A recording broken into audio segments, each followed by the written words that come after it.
Oke, bismillahirrahmanirrahim. Assalamualaikum warahmatullahi wabarakatuh. Perkenalkan, nama saya Nasirin dari jurusan Hukum Keluarga Islam Fakultas Syariah YAIN Pontianak NIM 117240016. Oke, baik, di sini saya akan menjelaskan tentang pelajaran yang telah saya dapat dalam pelajaran peradilan tata usaha negara, yang mana di sini tata usaha negara merupakan salah satu pelaksanaan kekuasaan kehakiman yang ditugasi untuk memeriksa, memutus, dan menyelesaikan sengketa dalam bidang tata usaha negara.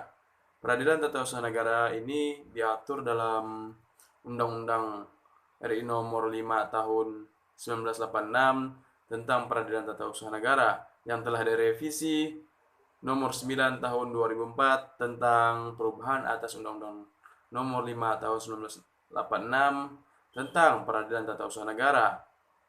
Dan saat ini telah direvisi kembali dengan Undang-Undang Nomor 51 Tahun 2009. Jadi tujuan pembentukan Peradilan Tata Usaha Negara ini, yang pertama, untuk memberikan perlindungan terhadap hak-hak rakyat yang bersumber dari hak-hak individu. Kedua, memberikan perlindungan terhadap hak-hak masyarakat yang didasarkan kepada kepentingan bersama dan individu akan menyatakan tersebut. Selanjutnya, awal istilah yang digunakan untuk menyebut pengadilan tata usaha negara adalah ide dari Wiryo Purdijikoro untuk menyusun rancangan undang-undang tentang acara perkara dalam soal tata dan usaha pemerintahan. Kemudian istilah yang muncul kemudian adalah peradilan administrasi negara. Selanjutnya berubah lagi menjadi peradilan tata usaha pemerintahan sampai akhirnya peradilan tata usaha negara dengan hadirnya Undang-Undang Nomor 5 Tahun 1986. Mengenai penggunaan istilah atau keputusan peraturan dalam instrumen hukum dalam lapangan administrasi negara, yang utama dan sangat banyak digunakan pemerintah dalam bentuk keputusan tata usaha negara.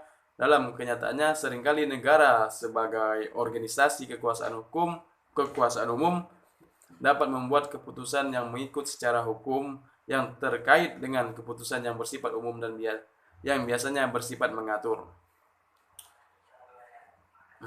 Undang-Undang Republik Indonesia Nomor 5 Tahun 1986 tentang Peradilan Tata Usaha Negara, dalam pasal 1, undang-undang yang dimaksud dengan tata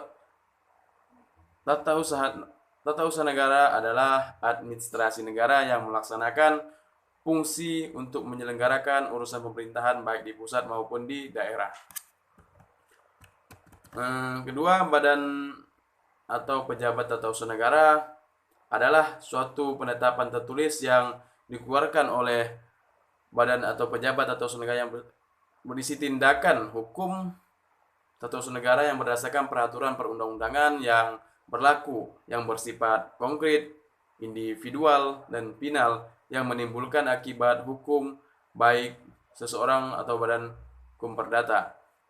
Jadi keberadaan PTUN sebagai konsep kehadiran negara hukum, ciri-cirinya ada 4. Yang pertama, pengakuan terhadap hak asasi manusia, pengakuan terhadap hak pemisahan kekuasaan negara dan pemerintahan berdasarkan undang-undang, dan ketiga, keberadaan peradilan administrasi.